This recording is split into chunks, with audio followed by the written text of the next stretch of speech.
خطوات بسيطة لنشر فيديو تيك توك.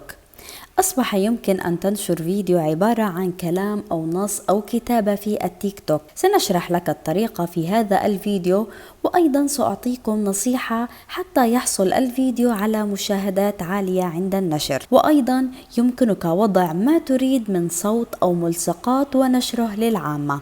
أولا قم بفتح تطبيق التيك توك واضغط على علامة الزائد من أسفل الشاشة.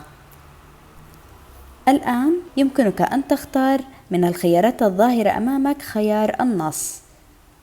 الآن قم بكتابة ما تريد من نص حتى تقوم بنشره فيما بعد.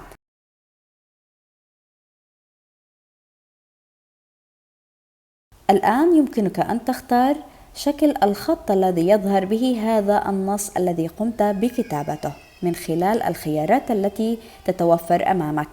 أيضا يمكنك إزاحة هذا النص إلى اليمين أو إلى اليسار أو توسيطه، كما تستطيع إضافة إطار أو ظل لهذا النص بالشكل الذي تريده.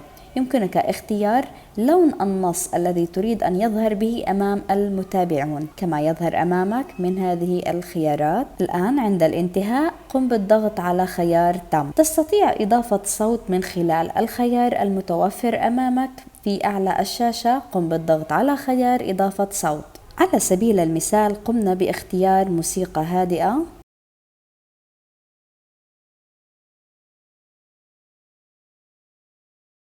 قم بالضغط على مستوى الصوت وقم بخفضه إلى النهاية واضغط على خيار تم. قبل أن نقوم بنشر هذا النص يمكنك أن تتحكم في الخلفية أو لون الخلفية لهذا النص من خلال الدائرة الموجودة هنا. قم بالضغط عليها حيث يقوم بتقديم عدة خيارات للألوان التي تستطيع استخدامها كخلفية للنص الخاص بك.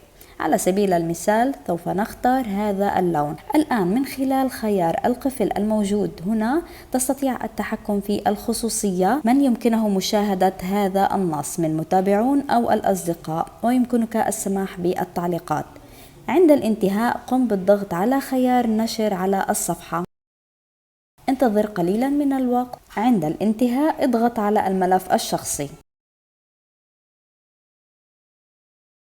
تجد أمامك المقطع الفيديو أو النص قد تم نشره على التيك توك.